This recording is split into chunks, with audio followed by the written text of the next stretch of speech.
Should you go to law school? This is part 4, picking the right law school for you, not just the flex. Okay, so let's talk law schools, because just like sneakers or relationships, it's not just about what looks good on paper. It's about fit, culture, what's going to elevate you, not just educate you. So let's break down 5 real options, no fluff. First of all, you have to know your vibe, and you should know something about that since you've been an undergrad for this length of time. Because who you are is relevant to this experience. So don't get caught up in rankings alone. Ask, do I want to be at a city with culture I vibe with? Do I want small cohort mentorship or big name prestige? Is the school giving me networking and nurturing? All of this, which will directly determine the experience you have, is important. Not just a school's name on a diploma. So let's look at some examples. Howard Law. If legacy, culture, and Black excellence matter to you, this is sacred ground. Civil rights, public service, and real community. It's not just a law school, it's a movement.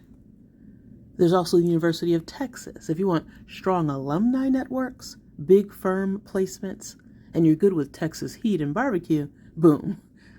Plus, in-state tuition is generous if you live in Texas. Then there's also the University of Michigan, a beautiful campus, national respect, and powerhouse faculty.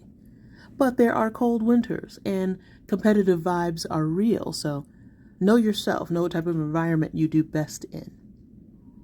And there's Stanford, if you want tech, law, innovation, and to possibly run your own firm before the age of 30, Stanford is that girl.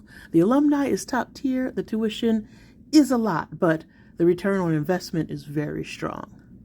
Then you have a school like Yale, where if you want to write laws instead of just interpreting them, this is the incubator for professors, policy leaders, and Supreme Court dreams.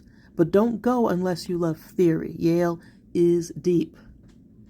This is what it's about, investigating these different schools, comparing what you need in a learning environment to what this school is known for, talking to people who have gone recently, visiting campus and seeing how you feel there. Because ultimately it's going to be about whether you know the law. So let's talk about what to look for. First of all, employment data. Do not fall for just impressions that other people have. Check the bar passage rates. Do people pass the bar after they get the education at this school? Then there's scholarships over debt.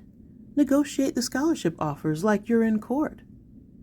The last thing you want is unnecessary debt when you could have gotten scholarships and grants. Third of all, remember location and the cost of living. You will be a broke law student, but you don't have to suffer. So think about whether you'll even like where you are and whether you have a chance at affording it. So let's sum this up. The right law school is not just about prestige. It's about whether you will thrive and whether you will level up.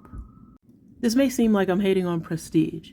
That's important, but not more important than the experience that you'll have in law school.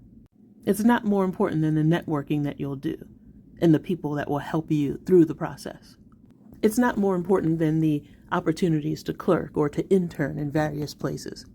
And it's not more important than the specific types of law that school specializes in and how that aligns with your goals. Remember, do you want a place that sees you or a place that just uses you to raise their numbers? You have to choose your elevation, not just your stress. You literally have to make it all about you and what you want from the experience. So, please drop a classic building emoji if you're serious about finding your fit. See you there.